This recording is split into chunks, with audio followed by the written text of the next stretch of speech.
क्या भारत के लोकतंत्र में एक ऐसा मौन भूकंप आने वाला है जो देश की राजनीतिक नक्शे को हमेशा के लिए बदल देगा? एक ऐसा बदलाव जिसके बाद दक्षिण भारत राज्यों की आवाज देश के संसद में हमेशा के लिए कमजोर हो सकती है। जब दिल्ली में नया संसद भवन बनकर तैयार हुआ तो उसकी लोकसभा की क्षमता बढ़ाकर 888 सीटों की गई। उस वक्त कई लोगों ने पूछा कि आखिर इतनी सीटों की क्या जरूरत? जवाब है परिसीमन, डिलिमिटेशन। नियम के मुताबिक देश में लोकसभा सीटों का बंटवारा आबादी के हिसाब से होना चाहिए।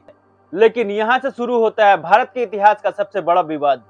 दक्षिण भारत के राज्य जैसे तमिलनाडु, केरल, कर्नाटका, आंध्र प्रदेश और तेलंगाना का कहना है कि उन्होंने पिछले 50 सालों में देश की भलाई के लिए अपनी जनसंख्या को कंट्रोल किया, शिक्षा को बढ़ावा दिया और आर्थिक तरक्की की।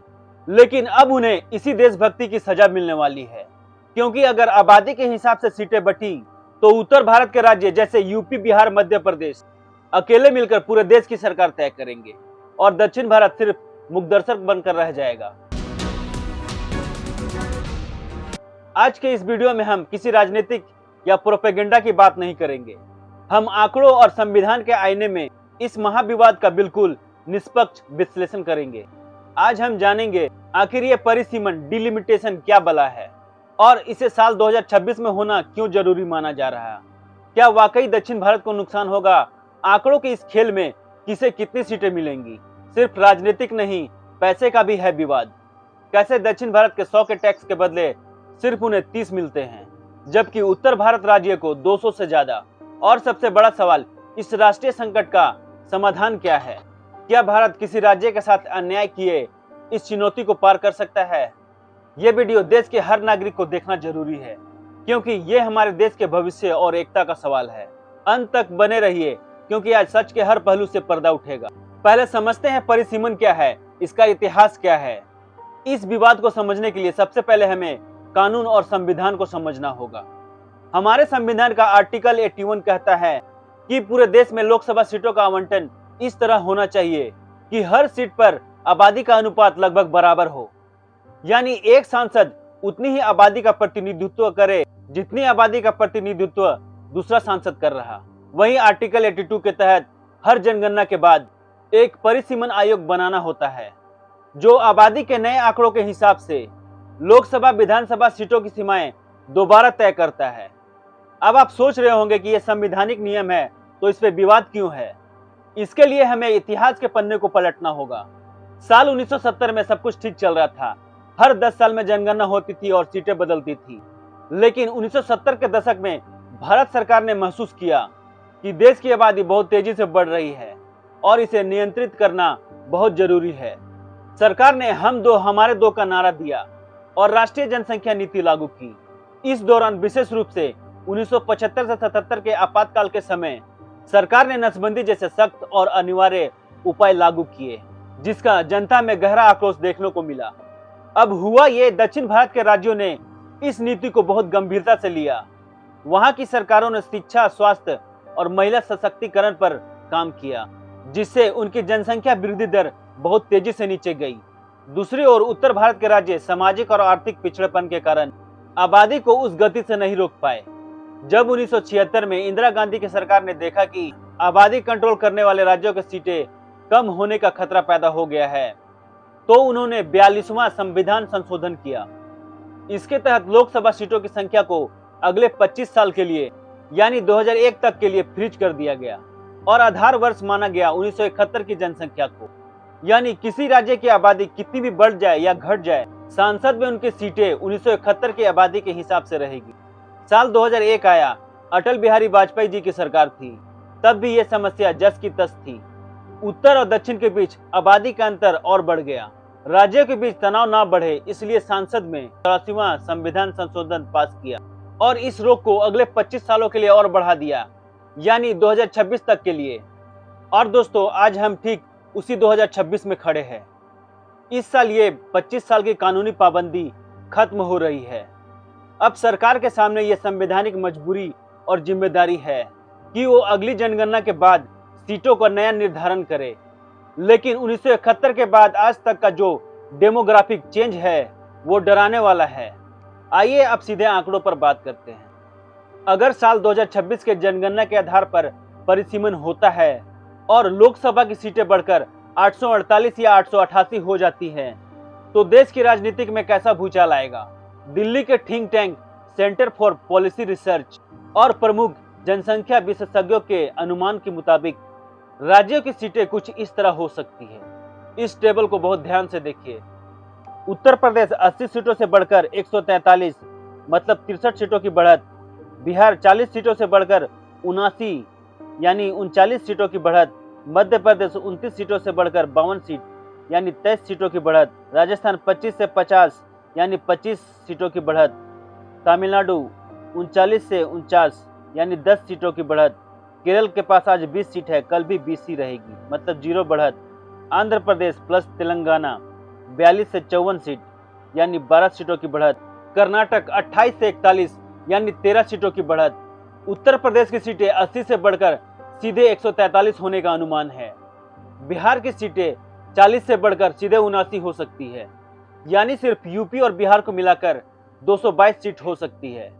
अब जरा दक्षिण भारत की तरफ देखते हैं।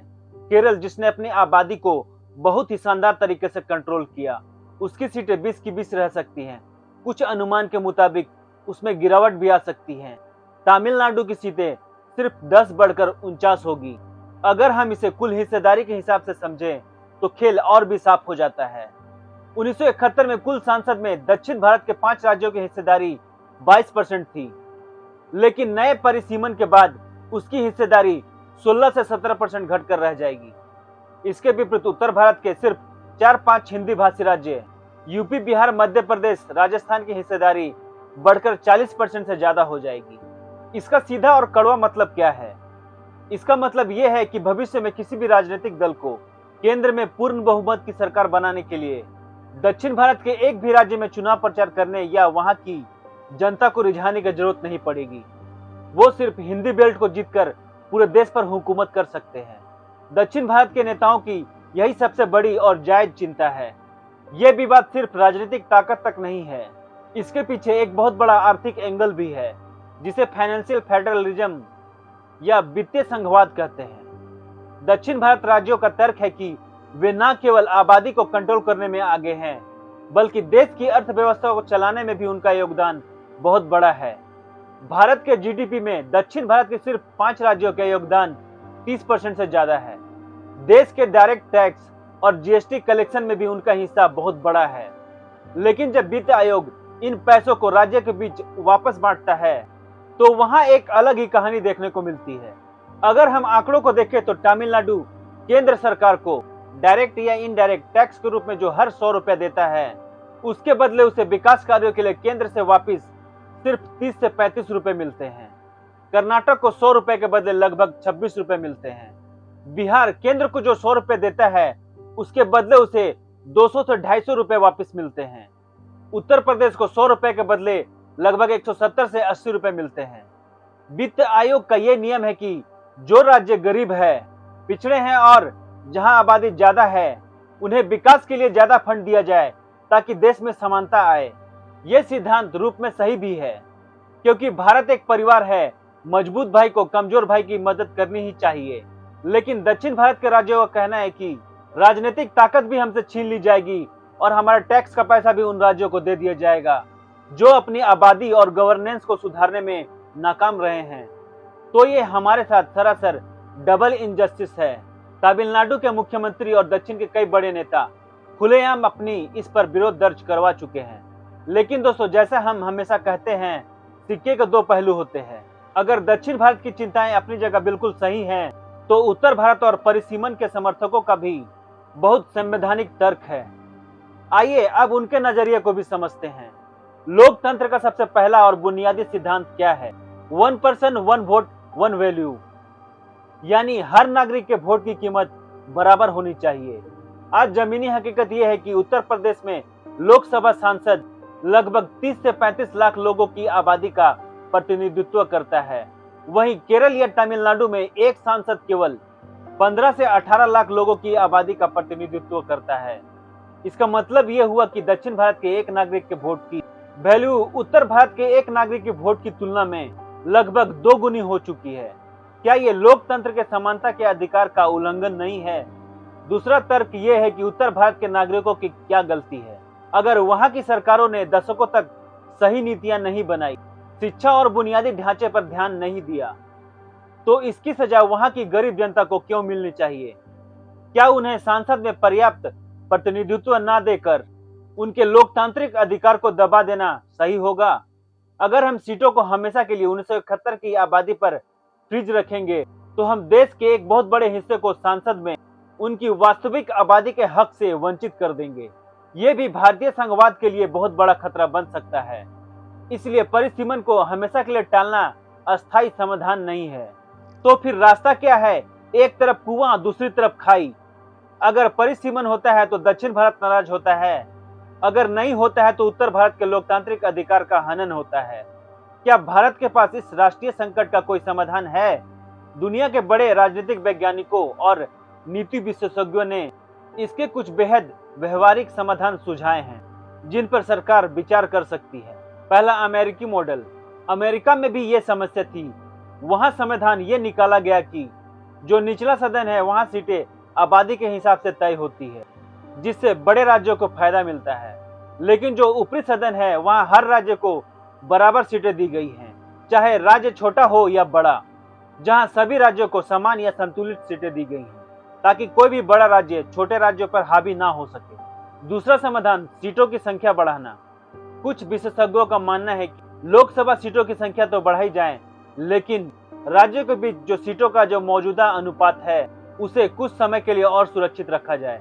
इससे उत्तर भारत के सांसदों पर जनता का बोझ कम होगा, क्योंकि निर्वाचन क्षेत्र छोटे हो जाएंगे, लेकिन सदन में दक्षिण भारत की कुल ताकत कम नहीं होगी। तीसरा समाधान, वित्तीय पैकेज और गवर्नेंस बोनस। दक्षिण भारत के राज्यों को उनके डेमोग्राफिक सफलता के लिए वित्तीय विशेष फंड या गवर्नेंस बोनस दिया जाए, ताकि उन्हें यह महसूस ना हो कि अच्छा काम करने पर उन्हें आर्थिक रूप से दंडित किया जा रहा। दोस्तों, परिसीमन का यह मुद्दा सिर्फ गणित का खेल या राजनीतिक सीटों का जोड़ घटाव नहीं है। ये भारत की विविधता, एकता और अखंडता की परीक्षा है। भारत कोई एक रंग की चादर नहीं है, बल्कि ये एक खूबसूरत बहुरंगी गुलदस्ता है। उत्तर और दक्षिण दोनों ही इस देश के एक मजबूत पंख हैं, और किसी एक पंख को कमजोर करके ये देश महाशक्ति बनने की उड़ान नहीं भर सकता। सरकार, विपक्ष और सभी राज्यों के मुख्यमंत्रियों को एक साथ बैठकर एक ऐसे बीच का रास्ते पर पहुंचना होगा, जहां 1 पर्सन 1 वोट का सम्मान भी हो और देशभक्ति और विकास करने वालों का अपमान भी ना हो। आपको क्या लगता है, आबादी के हिसाब से सीटों का बढ़ना सही फैसला होगा, या फिर दक्षिण भारत के चिंताओं को देखते हुए सीटों के मौजूदा अनुपात को ही बनाए रखना चाहिए? आपकी जो भी राय हो पूरी शालीनता के साथ नीचे कमेंट बॉक्स में हमारे साथ साझा करें। मिलते हैं अगले वीडियो में, तब तक के लिए जय हिंद।